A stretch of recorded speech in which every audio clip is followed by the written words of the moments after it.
Netflix really does have a way with their documentaries over the last couple of years, with the most recent one, Monster, the Ed Gein Story. This isn't just an ordinary documentary, but a true story. Prior to Ed Gein, particularly in film, monsters were always depicted as monsters. Frankenstein, werewolves, Dracula, and so the films in which Ed Gein inspired was like a real change in sort of cultural relationship with monsters, and we became the monsters. Ed Gein, born in 1906, made a name for himself from some of the horrible things that he did throughout his life. For today's day and age, we get to relive what some of those things were with this crazy series.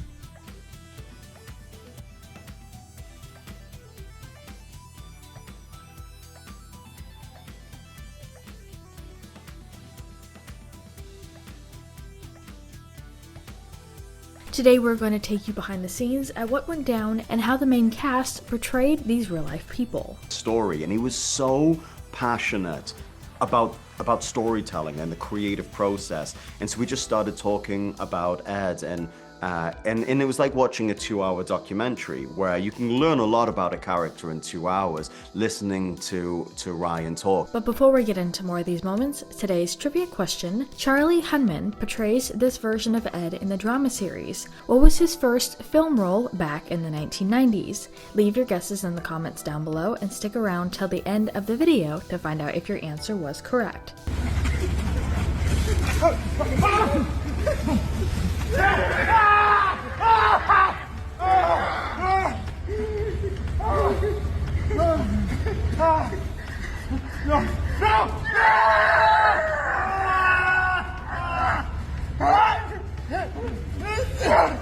Netflix's hit series Monster, the Ed Gein Story tells the tale of one of America's most notorious killers, Ed Gein, also known as the Butcher of Plainfield.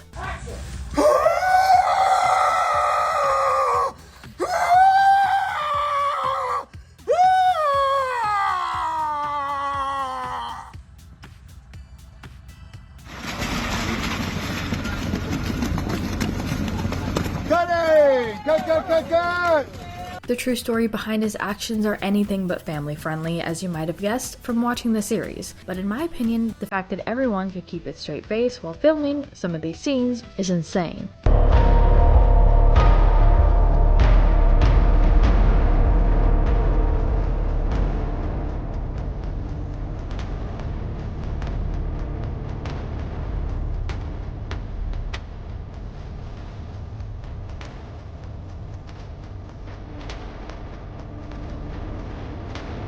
A prolific grave robber, Gein frequently dug up bodies from the cemetery, but he never recovered the body of his beloved mother, as the show implies. However, her death was what triggered him to start robbing graves in the first place.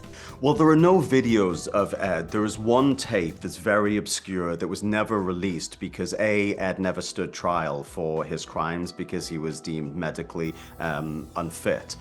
Because of his, psychological disorders, but they'd also never read him his Miranda right. Throughout the series, there were some antics that were dramatized for the sake of the show.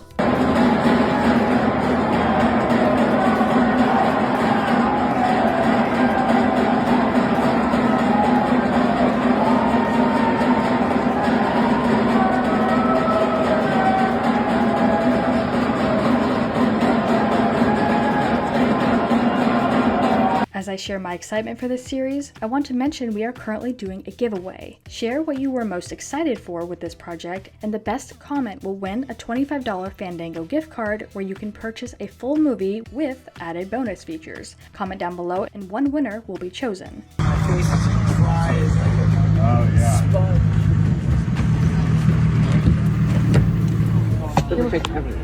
And I'm the one with No, because if that's a hole, it's going straight to my mother and your mother. I am your mother. Monster takes a big swing in suggesting Gein was in a romantic and sexual relationship with his second confirmed victim, hardware store owner Bernice Worden. Their relationship ultimately comes to an end when he shoots Worden in her store, but in actuality, Gein admitted he had never had a sexual experience due to his strict religious upbringing, making it highly unlikely he knew Worden intimately before he killed her. that voice that I use grew out of my research, and the thing that I couldn't stop thinking about was Ed's burning desire to get the love and affection and acceptance from his mother that he never got. A mixture of isolation, psychosis, and an all-consuming obsession with his mother, with whom he had a toxic relationship, led to a string of murders so heinous that he became the blueprint for Hollywood horror. Action.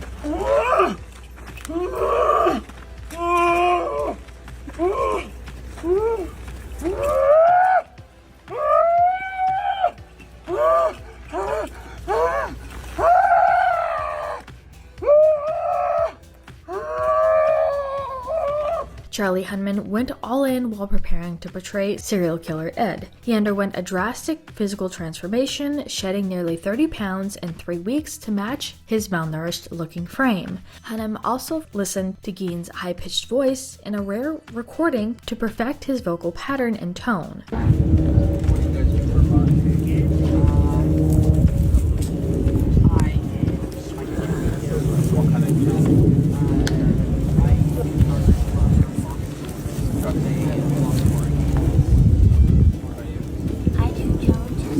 I gotta say though, he really did kill it with the performance, and you have to give actors props who put their heart and soul into a character to make it feel so realistic to us.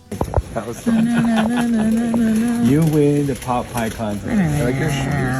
Thanks, honey. They're so very 19. It was so pertinent to Hunnam to find a way to relate to his humanity despite the grotesque things he did. It taught me what the expectation was for this show.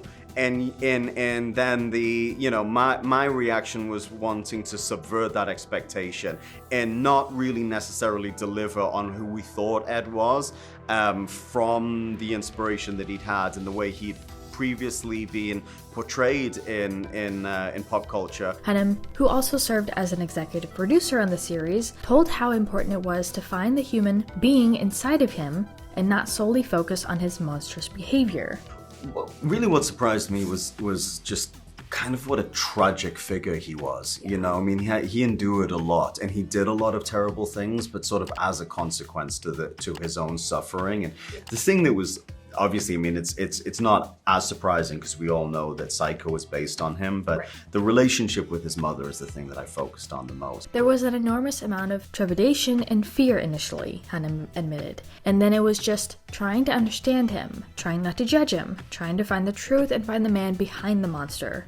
But I felt really compelled to go up there once we finished and to visit Ed's grave and to sort of put an end to this relationship that I had developed with him and say goodbye and say I'm not taking you with me going forward. But then of course I showed up looking like Ed Gein with his haircut and stuff. And I really was very sensitive to not add additional trauma. And as far as the answer to our trivia question, Hunnam was featured in the title film Whatever Happened to Harold Smith as Des. Lately, he has been more in television series like this one and an upcoming one of his called Criminal. So it's really just extrapolating all of the potential realities down to something that's understandable and tangible. And so there's a lot of difficulty in the multiple potentials of what is actually happening there. And then it's not until you see episode 3, you know, it's not quite what you think it is. No. Because obviously when I read the script, I go, wait a minute, he kills Adeline? But we wanted to turn this around to you guys. What do you think about all these moments? Which one was your favorite? And what do you think about Charlie Hunnam's representation of this real person? Let us know what your thoughts are in the comments down below. Make sure you're subscribed with notifications on for more videos just like this. That's it for today though. We'll see you all next time with a brand new video. Bye guys.